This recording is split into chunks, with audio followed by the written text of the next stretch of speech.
태양의 나무 이브는 소원을 들어주는 나무일지도 모릅니다. 원피스 세계에도 아낌없이 주는 나무가 있다면 어떨까요? 힌두교 신화 속 나무를 하나 소개하는 것으로 시작하죠.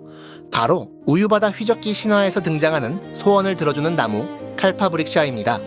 이는 절대 시들지 않는 꽃나무 파리자타와 자주 쌍으로 묶여 등장하므로 궁극의 선박제로 쓰이는 보배로운 나무 아담과 쌍을 이루는 이브와 비슷하죠. 작가인 오다님이 참조했을 수 있는 이브와 아담의 모티브 후보입니다. 물론 그 이름을 보면 성경 창세기에 나오는 선악과 나무와 생명나무의 모티브도 당연히 있겠지만 칼파브릭샤와 파리자타가 그 속성상 원피스의 두 거목에 조금 더 가까워 보입니다. 칼파브릭샤는 힌두교, 자이나교, 불교 등 여러 종교의 신화에 등장하고 주로 기도하면 원하는 것을 무엇이든 내어주는 나무로 등장합니다. 음식, 의복, 보석, 심지어 지식과 깨달음까지도 얻을 수 있다고 묘사되죠.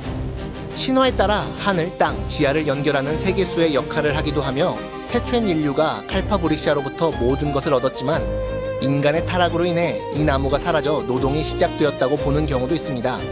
혹시 소원을 이루어주는 나무 칼파브릭샤가 태양의 나무 이브의 모티브이며 같은 능력을 지닌다면 이브는 소원을 대체 어떻게 이루어준다는 것일까요? 어쩌면 이 능력이 금단의 태양이라고 불릴 정도였던 1세계 기술의 정점과 관련이 있을까요?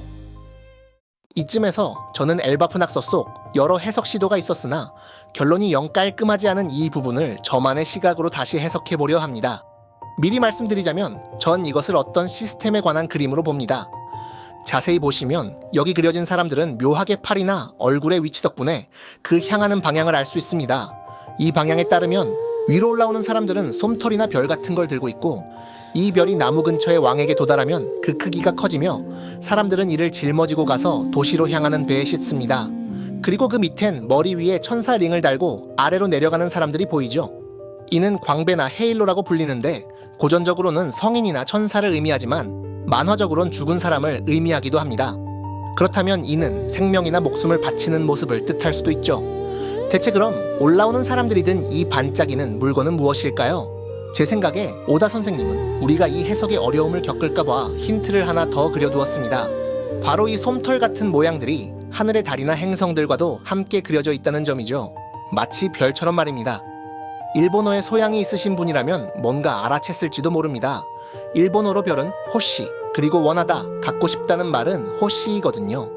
발음이 비슷하여 언어 유희나 상징적 표현 등으로 자주 붙어 나오는 단어들입니다. 그리고 원피스에선 이러한 다자레, 즉 말장난이 복선이나 증거가 되는 경우가 많죠. 하늘에도 있고 사람에게도 있는 것이 무엇일까요? 이 그림을 그렸다는 엘바프 어린아이들의 관점에서 본다면 호시는 적절한 해답이 될 수 있습니다. 그렇다면 이 부분은 이제 생명을 바쳐 소망을 이루는 시스템으로 읽힙니다. 만일 이러한 기술이나 시스템을 말해주고 아이들에게 그려보라고 했다면 이런 식으로밖에 못 그리지 않았을까요? 그리고 놀랍게도 원피스엔 생명과 능력이 교환되는 메커니즘이 이미 여럿 나왔습니다. 수명이 깎이는 대신 그만큼의 힘을 주는 알라바스타의 호수, 일시적으로 강력한 힘을 주지만 그 부작용으로 늙어버리는 어인섬의 옷값 속 에너지 스테로이드, 수명을 가져가는 대신 힘을 주는 이매 기술 악마 계약 등 말이죠. 어쩌면 태양의 나무 이브는 그런 식으로 생명을 먹고 꿈을 이루어주는 나무였을까요? 그래서 이 나무 바로 옆 왕관을 쓴 인물에게 소원을 가져다주면 더 커진, 이루어진 소원으로 바꿔가는 모습이 그려진 것일까요? 이런 엄청난 기술이 우리 세계에 실제한다면 어떨까요? 당연히 병기로 악용되거나 전쟁의 불씨가 될 가능성이 충분합니다. 인간의 욕망은 폭력적일 수 있기 때문이죠. 그런데 이 나무의 작동 원리가 꼭 베가펑크의 악마의 열매는 사람들의 소망이 현실화한 것이다 라는 말과 소름 돋게도 연결되는 부분이 있는 것 같습니다. 어쩌면 이것이 악마의 열매 초능력 그리고 1세기의 대전쟁과 멸망을 불러온 건 아닐까요? 자, 여기부턴 다시 상상력의 영역입니다. 타임라인 순으로 정렬해보죠. 고대 왕국의 멸망이나 알라바스타의 건국보다도 더 먼 옛날, 그러나 우리에겐 미래가 되는 지구, 제1세계, 누군가가 소원을 들어주는 나무 이브를 개발합니다. 이는 거의 다른 차원 수준의 초격차 기술이었겠죠. 이 기술 덕에 마법과 과학을 구분할 수 없는 풍요로운 세상이 펼쳐졌지만 얼마 가지 않아 세상은 이를 중심으로 전쟁의 불길에 휩싸였을 겁니다. 이브의 능력은 강력한 전쟁 병기로 이용되었을 것이고 상대편에선 그 능력을 무력화하는 기술을 개발하려 노력했겠죠. 어쩌면 그것이 현재의 원피스 세계에 바다의 미움을 받는다라는 개념으로 남은 걸지도 모릅니다.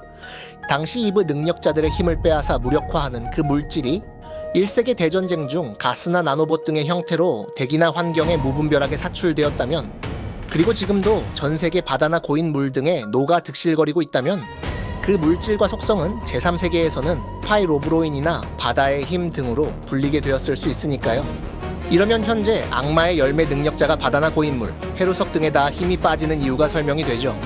해루석이나 포네그리프에 이상할 정도의 내구력 또한 1세계 과학기술의 흔적이라고 설명하면 그럴듯하게 들립니다. 전보벌레, 지니샤나, 해왕류 같은 기이한 생명체들도 그 시대에 발달한 유전공학의 흔적일지도 모릅니다. 예컨대 자기자기 열매 같은 능력에 대항하려면 기존의 금속 무기가 아닌 생체 병기가 필요하니까요. 어쩌면 전기를 발산하는 이상한 능력과 달을 보면 버서커 모드가 되어 죽을 때까지 폭주하는 기이한 전투 시스템을 지닌 밍크족은 대로봇용 병사들이었을지 모릅니다. 더 나아가 모모노스케의 지니샤 명령 능력, 루피, 로저의 만물의 소리를 듣는 힘이나 팩이라는 독특한 기조차도 그 시절의 강화 인간 혹은 선택받은 기술 귀족의 흔적일지도 모르죠. 명령에만 따르는 존재인 지니샤 또한 자연 발생한 생명체라기보단 누군가에 의해 설계된 존재 쪽에 가까워 보이고, 고대 병기들도 그 시절 대전쟁의 흔적일지도 모릅니다. 마치 천공의 성 라퓨타에 달린 첨단 병기가 고대 신화엔 소돔과 고모라를 멸망시킨 불로 기록된 것처럼요. 마치 현대의 우리처럼 1세계 사람들은 인류를 멸망시킬 규모로 군비 경쟁을 벌여 점차 지구를 죽음의 길로 이끌게 된 것입니다. 그들이 우리의 미래 모습이라면 어쩌면 당연한 일이었겠죠. 물론 이건 여전히 정답이 아니라 잘 빚어진 상상일 뿐입니다. 하지만 원피스라는 이 큰 그림 퍼즐에 제가 제시하는 조각들이 묘하게 들어맞는 느낌이 들지 않으시나요? 자, 다시 엘바프 낙서와 할리로 돌아가자면 결국 그 대전쟁은 레드라인의 융기를 야기한 것 같습니다.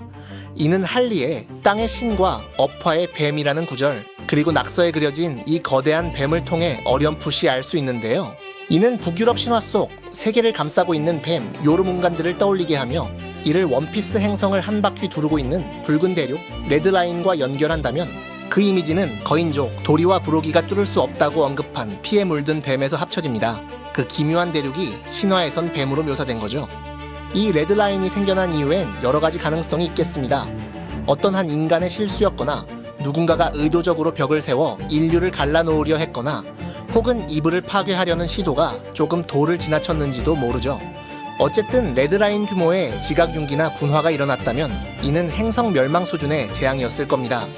실제 지구 역사에서도 한반도 8배가 조금 넘는 면적의 현무암 지대를 형성한 시베리아 트랩의 마그마 분출이 전 지구적인 페름기 트라이아스기 대멸종을 일으켰는데, 그보다 훨씬 규모가 큰 레드라인 수준의 분화나 융기라면 엄청난 쓰나미와 집안 붕괴뿐 아니라 화산가스와 에어로졸이 태양을 가리는 화산성 겨울이 수십 년 이상 이어졌겠죠. 이는 할리에 묘사된 죽음과 어둠이라는 말과도 정확히 맞물립니다. 이런 재앙에서 인류가 살아남을 방법은 거의 없습니다. 어쩔 수 없이 사람들은 태양의 나무, 이브 덕분에 유일하게 햇빛이 드는 심해의 어인섬이나 일부는 아예 지구와 떨어져 있는 하늘 위 달로 피신했을 겁니다. 그것이 낙서에 그려진 방주 노아와 하늘을 나는 방주의 정체라면 말이죠. 이러면 모순 하나가 또 사라집니다.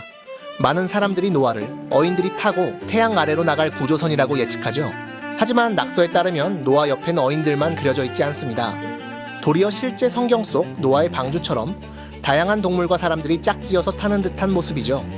이 충돌은 노아가 공백의 100년에 만들어진 것이 아닌 1세기에서부터 내려온 진짜 방주라고 가정하면 해결이 됩니다. 그러면 왜 잠수함 등이 아니라 진짜 방주 형태인지도 설명이 되죠. 애초에 심해와 바다 바깥 모두를 오갈 테니까요. 어인섬 전부가 달려들어서 만들었다는 방주 노아의 전설에도 불구하고 부서진 노아를 고치려면 어인들만으론 역부족인 듯 묘사된 것 또한 1세기 어인섬의 기술과 3세기 어인섬의 기술력 차이 때문인지도 모릅니다. 그리고 낙서 속 하늘에 그려진 방주 또한 에넬이 만든 방주 맥심과 굉장히 닮아 있어 해석에 상당한 혼동을 주죠. 하지만 에넬은 하늘섬 비르카 출신입니다. 표지 연재로 드러났듯이 비르카는 사실 달에 있던 도시의 이름이죠. 만일 하늘섬 비르카에 1세기 사람들이 달로 피난할 때 탔던 고대 방주의 설계도 같은 것이 남아있었다면, 그리고 에넬이 그 설계도를 따라 만든 게 맥심이라면, 에넬이 고작 5명 정도 태우려고 했던 배에 방주라는 거창한 이름을 붙인 이유나 이미 멸종했다는 제트 다이얼이 이 배에 다수 사용된 이유도 번개로 돌아가는 맥심의 기계 장치가 원피스 세계에서도 손에 꼽을 만한 오버 테크놀로지처럼 보인다는 이상한 부분도 자연스레 해석됩니다. 실제 1세계의 방주를 재건한 것이니 말이죠. 또한 에넬은 계속 자신은 신이므로 신의 나라인 페어리바스, 즉 달로 가야 한다고 주장했습니다. 그리고 마치 자신이 원래 정상적인 세계 모습을 안다는 듯 하늘에 사람이 사는 건 이상하니 전부 다 청해로 떨어뜨려 주겠다고 말했죠.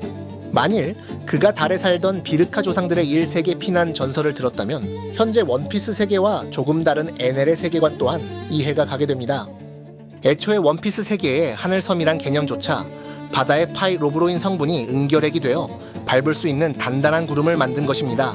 하늘섬 에피소드에서 그런 식으로 설명이 됐었죠.